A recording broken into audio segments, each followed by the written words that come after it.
Hello from beautiful Edinburgh. My name is Jenny. Welcome to The Bear and the Fox. I'm back today with another roundup of our favourite picture books for you. And today's theme is... Woof woof! Yes, it's dogs. So let's get started.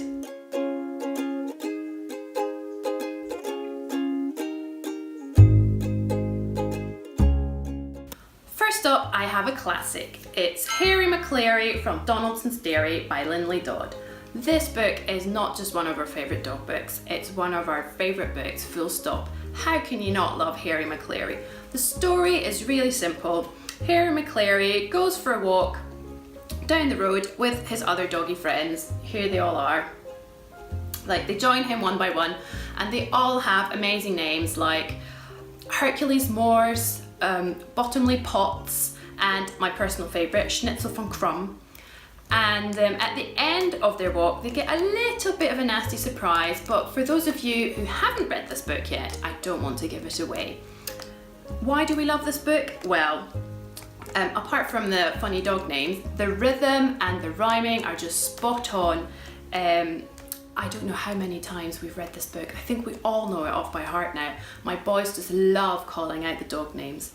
As you can see, we have a little mini version of it, and this is our perfect little book travelling companion because it comes with us on any trips or holidays that we take. We just love ourselves a bit of Harry McClary. Next up is a book we recently borrowed from the library. It's called Don't Call Me Tootie Poo by Sean Taylor and Kate Hindley. This book is about a little dog, this dog here, and he doesn't like being fed heart-shaped mini puppy treats. He hates being carried around in a handbag, and under no circumstances does he want to be called Tootie Poo.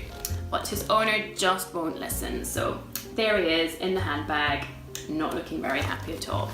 But one day they're out for a walk and he meets some other dogs in the park and they get on like a house on fire. Finally, he gets to chase sticks, jump in muddy puddles, there they all are, jumping in muddy puddles, and just behave like a proper normal dog. But what's going to happen when his new doggy friends hear his owner call him by his embarrassing nickname? He's really worried about this. There's a funny little twist at the end, which I'm not going to give away, but it had my boys laughing out loud. I promise you, you will enjoy this book. Book number 3 is one I picked up from a charity shop. It's called Dogs Don't Do Ballet by Anna Kemp and Sarah Ogilvie. And this book is about a little dog called Biff. And Biff is not like other dogs.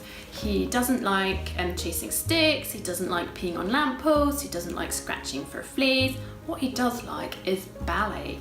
Because Biff doesn't see himself as a dog, he sees himself as a ballerina. And there he is, dreaming of dancing ballet. But dogs don't do ballet, or do they? This is a charming, funny book about a little dog with a big personality, and more importantly, about how you should never give up on following your dreams. And that's all I'm going to say about it, other than read it, it's brilliant. Next up, we have a book that we have owned and loved for a while. It's called Gaston, and it's by Kelly DiPuccio and Christian Robinson. So in this book, Gaston the bulldog and Antoinette the poodle get swapped at birth. So Gaston grows up to be all prim and proper with a love of pink like his poodle sisters, and Antoinette grows up to be more brutish and brawny like her bulldog brothers. And one day, by chance, they meet in the park and they decide to swap back. So Gaston goes to live with the bulldog family and Antoinette goes to live with the poodle family. But after a while they realise that they were much happier where they were before. So this is just a really lovely and charming book that shows it's okay for boys to be gentle, it's okay for girls to be rough, and ultimately it's just best for everybody to be whatever they want to be. And having a boy myself who really loves pink and who maybe doesn't conform to all the society gender stereotypes, this book just really resonated with us. Last but by no means least, this is another book I recently picked up in a charity shop and it's just shot to the top of the favourites list. It's The Great Dog Bottom Swap, which has to be one of the best picture book titles ever. And it's by Peter Bentley and Mai Matsuoka. The book is as hilarious as it sounds. The dogs are attending the dog summer ball, but it's such a high class event that they need to hang up their bottoms in the cloakroom. Here they all are, hanging neatly in a row before they're allowed in. But then in the middle of the celebrations, disaster strikes and they need to make a quick exit. And let me just find it. This is my 7-year-old's favourite line in the whole book. "Wait a minute," said Clive to the panicking mutts. Our bottoms, we must save our butts." So on the way out, they all hastily grab one of the bottoms from the cloakroom and inevitably they end up with the wrong ones. And that, my friends, is why unto this day, dogs sniff each other's bottoms when they meet because they're still trying to find their right bottom.